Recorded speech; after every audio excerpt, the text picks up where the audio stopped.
Қайырлы күн, оқушылар. Мен Әбенұлы Мадияр, номер 286 Тірек мектебінің математика пән мұғалімі боламын. Бүгінгі тақырыбымыз көп таңбалы санды түбірден калькуляторды шығаруды мен үйрететін боламын. Енді бастайтын болсақ, біздің санымыз 207.936. Біз оны шығару үшін мен бірінші алдымен соңынан бастап екі санға былай бөлемін. Енді бастапқы 20-ға қараймыз. Қай санның квадраты 20-ға жақын? Әрине бізде ол 4-тің квадраты. 4-тің квадраты неше емес? Бізде 16-ны береді. Аптастаймыз. Аптасақ неше болады? 4 болады. Енді біз соңғы тұрған екі санын түсіріп отырамыз. Соңғы тұрған 79 түсіремін. Енді мына 4 деген санды мен екі еселеймін. 8 деп.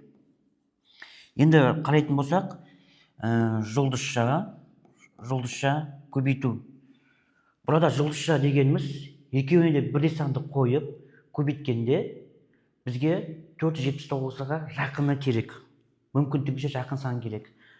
Біз ойлайтын болсақ, burada біз әрине бұл жерде 5-ті қоямын.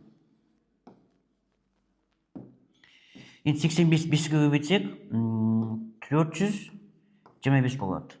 Аптастаймыз 4, 5. Соңғы тұрған 36-ны түсіремін. Жаңа тапқан ойдағы 5-ті неқа түсіріп қоям. Енді мен 45-ті екі еселеймін. 90 деп. Тағы да бізде жұлдызша, екі жұлдызша, көбейту. Енді мына жұлдызша деген жаңа айта өттік. Екеуіне бір санды қойып көбейткенде біз ең соңына келдік. Демек 5436-ны өзі шығу керек. Енді іздейтін болсақ, бізде 6-мен аяқталады, демек ол 4 немесе 6. Біз 4-ті қойсақ, 9, 4 көбейтсек, 5400-ге жетпейді. Демек ол әрине не екен? Бізде 6 екен.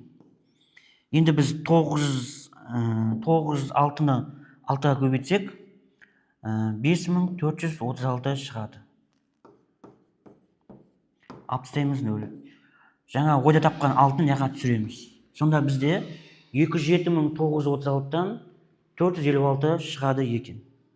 Біз келесі сабақта кубтық түбірасыны шығаруды үйренетін боламыз. Сау саламатта болыңдар.